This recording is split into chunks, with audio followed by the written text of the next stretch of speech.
Hello again, this is Algebra 2, Unit 4, Section 6.3, Dividing Polynomials. This is video 3. I'm going to move into a concept called synthetic division, which is really just a hybrid of long division. By definition, synthetic division really is long division without the variables. So it's just a different setup of the question. Essentially, it's going to use the same numbers as the question, same concepts as long division. It's just going to be a faster version of producing the quotient or checking to see if something is a factor. So here's what synthetic division looks like. In the upper left-hand corner, you have this small box, and you take the divisor, and you write in what the divisor would be as a 0. So if x minus 4 was a factor, as a 0, it would look like 4.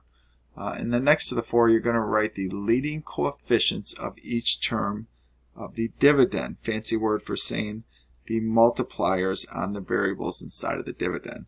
So that starts with a 1. Next multiplier is a negative 3.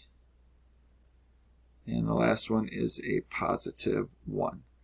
And it's a good time to point out too, if you're missing any degrees, let's say you're working with a quintic polynomial, so an x to the 5th, and then your next term was an x to the 4th, the next term was x squared, and then the last term was a constant.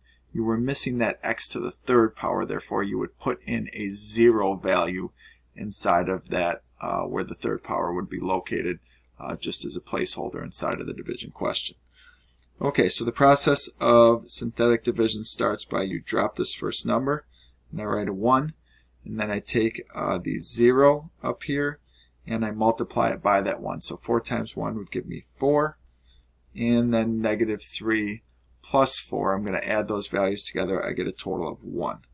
So it's a good time to pause and point out where some of these numbers are actually located inside of the synthetic division question. Inside of the long division question. So see how here we have a negative 3. And then we are adding 4 to it. And the result is a 1x. Again, if I think about the long division without the variables, there's that row right there of coefficients. And really, those are the ideas that I was adding or subtracting together. And repetitively adding, starting with subtraction. But remember, we changed that to addition in the end. Part of the reason why we write this 0 up here in the upper left-hand corner as a 0 idea and not the factor, which essentially it looks like the opposite of what it does inside of the factor. But anyways, continuing on synthetic division, I now take the 0, multiply it by the next 1 inside of the statement. So 4 times 1 would give me 4. I write this 4 over here, and then I add the 1 and the 4 together to get 5.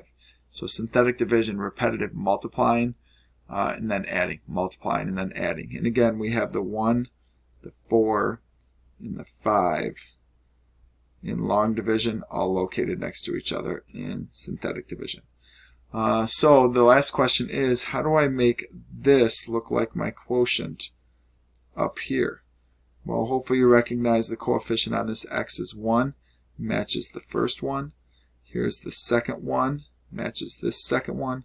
And here's the 5, which was the remainder, the value that I could not divide evenly by x minus 4.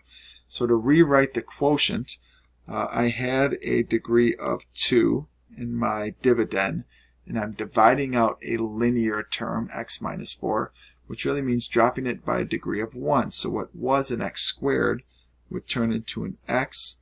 What was an x turns into the constant, and what was the constant turns into the remainder of this scenario, x minus 4. So 5 over x minus 4 being the remainder of the division.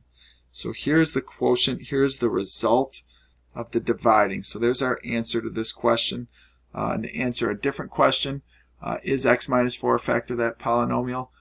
That's a no. There's a remainder left over. And if you did have a factor of the polynomial, you would see this final term right here would be 0. Nothing left to divide by the divisor.